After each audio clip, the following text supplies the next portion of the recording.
This is our online First Solemn Communion class. Welcome.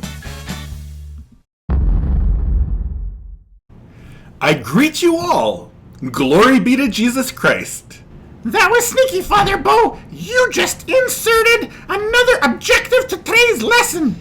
Greeting each other in the churchy way. Well, she's right. I am trying to sneak in one more thing into today's lesson.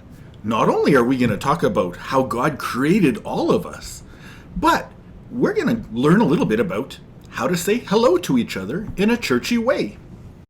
Oh, allow me to do this part. I love church greetings. Let's say you're walking down the street and you meet one of your friends.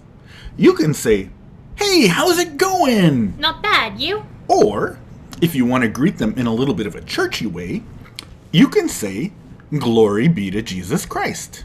And they'll say, "Glory be forever." Right back at you, because that's the normal response when we say, "Glory be to Jesus Christ."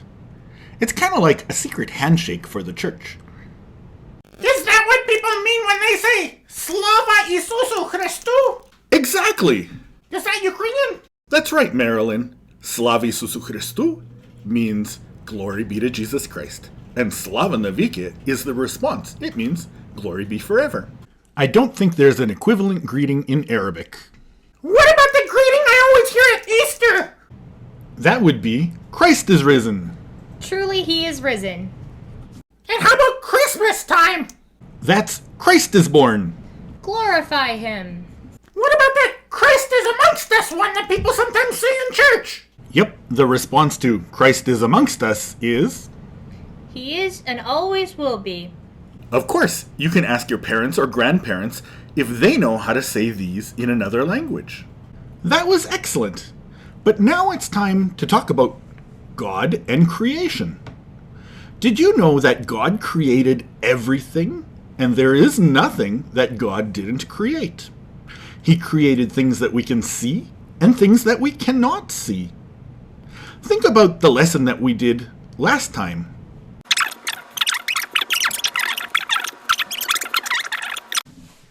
It is God's love and his attention that makes all things exist. He is the source of all.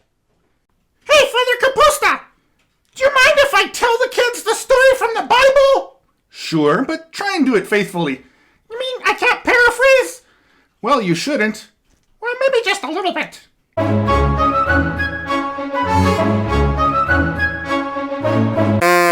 In the beginning, there was nothing, just God. And God was there, and he said, "Hey, it's kind of dark in here." And so he made light. He spoke the word, and he was there, and then light was there. That was the first day. It was day, and then it was night, and that was the first day. Well, on the second day, he said, "You know, this place is a mess. I gotta put order to this place." So he separated some of the stuff from above and some of the stuff below, and he kind of made the space, and he said, "Oh yeah, that's cool. This'll be the sky."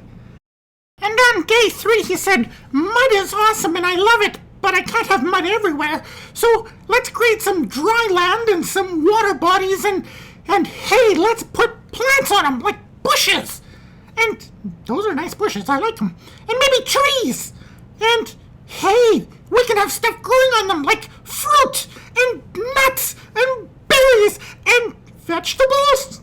Yeah, I guess we should have vegetables too. And that was an awesome day. Okay, and then day 4. He wanted to fill the sky with things, so he created the sun, and he got it to move around. Actually, it kind of stands still, but in the solar system, it does move around. But anyway, and then he made the moon, and it was day and it was night, and it was kind of cool with all that stuff. But wait, I'm not finished. Let's put the light back on. And then I'm going to make fish, and there are going to be all kinds of fish, and birds, and then we're going to fill the skies and let them... Oh boy, this is going to be full of life. And on the 6th day, God made zebras and cows. And lucky for us, they like to eat vegetables. And he also made monkeys. And then he said, "This is pretty good. let's make humankind in our image and in our likeness. And so he created people, both men and women, who were in his image and likeness. And he told people that they should take care of the whole entire world. And he said, this is very super good. And then on day 7, God took a break and just watched and loved everyone and everything. That was pretty cool, Marilyn. Good job. But Father Bo, I thought we were made from the monkeys. Didn't we evolve from them? And what about those dinosaurs? The Bible is full of stories that are all true, but not necessarily meant to be understood as historical fact. We don't exactly know how God created the world. We know that he created everything, that he created us, and that he created us to be like himself.